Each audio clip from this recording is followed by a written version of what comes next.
We are here at the Cozy with Spurs beat writer Andrew Lopez. So look, I just want to know this. What was something that you saw in the wild weekend that was Wemby's first?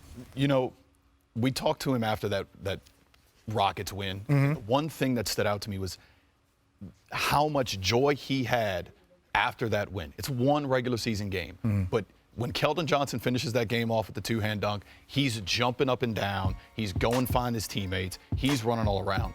But I think the play out of all that stood out to me was the blocks. Yeah. I mean, first off, have you ever taken an alley-oop out of your teammate's hand? No. Okay. Close. I've had to think about it. That just blew my mind for one. Yes. But the blocks and the fact that he was able to, his back was turned when Jabari Smith gets the ball. Mm-hmm. The fact that he's able to turn around, make that play, get one with the right, come out of bounds, make one with the left, he's going to continue to make plays that, as some of his teammates have said, aren't going to make sense this year, and I think we saw that today. Well, and this weekend. And speaking of not making sense, the amount of attention that Wemby is going to get, not just from the NBA, and we're talking about internationally. He is already well known internationally, and he is on his way to becoming an international superstar. How are the Spurs handling that? They have already talked to their guys. Pop's had these conversations with the team about, hey, look, it's not going to be like it was last year. It's not going to be like it was the year before. There's going to be a lot of attention, a lot of people. I think just last night we had 40 media members in that little tiny room where the opposing team does press. I mean, it was packed in there, and that's just going to be every night. For his opening game, there were over 200 credentials handed out for that opening game. The French media had at least 10 to 12 outlets there. This is a big deal, and I think he understands that. The big thing to me is going to be how his teammates adjust. So far, they've done that, and they understand, look, now that eyeballs are on him, that means eyeballs are on me. So now we can all kind of, grow with this. Well, one thing I found with a young superstar is how your teammates can kind of insulate you from the chaos out there. Andrew, appreciate you as usual. Now, look, Wemby, he's got a little bit of work to do before I think he really finds himself. And let's compare him to a couple other #1 picks. As you see, Tim Duncan, Shaq, Duncan, Williamson. So, look, the one thing about Wemby is he's probably closer to Zion, where he was 19 years old when he first got started. Look, Tim Duncan was 24. Tim Duncan was 21. David Robinson was 24 because he was in the military. So there are a lot more catching up he has to do just physically. But you can see his numbers and some of the things that he can do. I think he's going to be just fine. And here's Wemby after the game last night. I never really get to sit down with players, especially my opponents. But they're my idols, but they're still my opponents, so I wouldn't really allow myself to just entertain a relationship with some guys, that I'm gonna have to play against and to fight against someday. So, there's a lot of respect, but they're still my opponents, even though they're my idols. All right, I'm back. It's Richard. It's Roz. Come on. Ramona, she's just a legend. She's smiling. We're waiting. Oh, the 3 R's. The 3 R's. And what I was gonna. Okay. I was waiting for you to join in, but we're gonna go with Perk. Perk. I want to know. Victor is averaging nearly 16 points, 7 rebounds, and 2 blocks. But Perk, I'll start with you. What is the biggest challenge that you see moving forward for Wemby? Well, look, we already know that the impact that he's going to have on the defensive side of things is offensively, right? A lot of times we're watching Wemby and he's just standing around. Now, part of that is on him. Another part is on his teammates, and the other part is on Greg Popovich. They got to figure out a way to get him more involved offensively. Like I said last week, 10 field goal attempts, that's not enough. Like, he has to be in that 15 to 20 field goal attempt range every single night. And, mixing it up, we already know he has an elite skill set on the perimeter. Can he come off of pin downs like a KD? Can he come off of pin downs like a Jokic? Where's his natch? What is going to be his identity? How they're going to get him the ball to get him more shot attempts? That's the only problem I see for us with Victor Wembanyama right now in the Spurs offense. Defensively, this dude is a stud, as advertised. He's a monster. He's everywhere. He blots out the sun.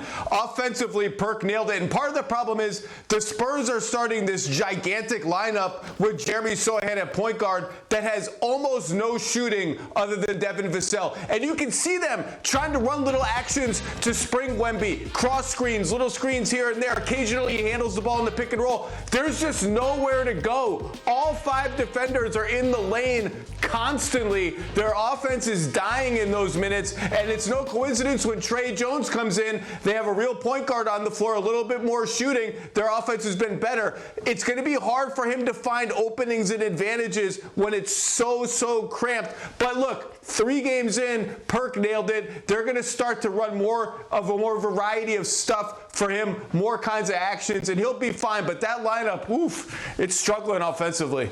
Yeah, Ramona, really quickly, I want to know, you were in the building last night. What did you see? What did you notice from Wemby? I thought the Clippers did a pretty good job defending him, too. I mean, they definitely were.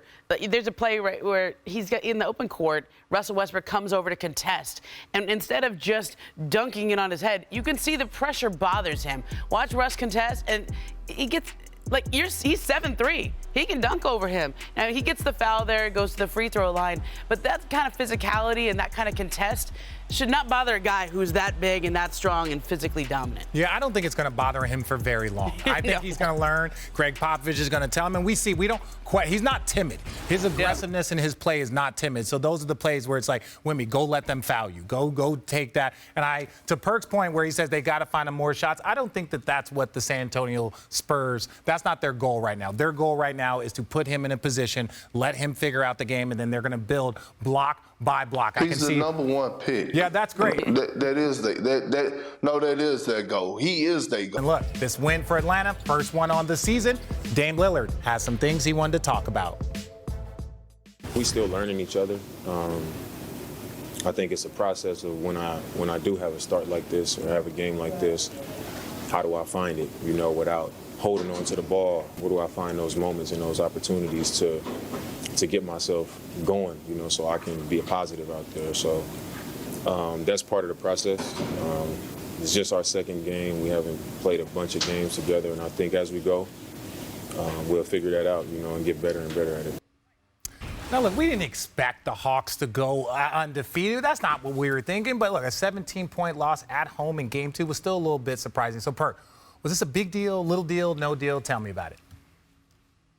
It's no deal. When you talk about the word chemistry, that's not just between Giannis and Dame. That's between the whole team of filling each other out. They have a new coach. What's his schemes defensively? Like this, that's new for Giannis in the court that's been there as well with a new coach. And then think about it. You got Chris Middleton, who's in and out of the lineup.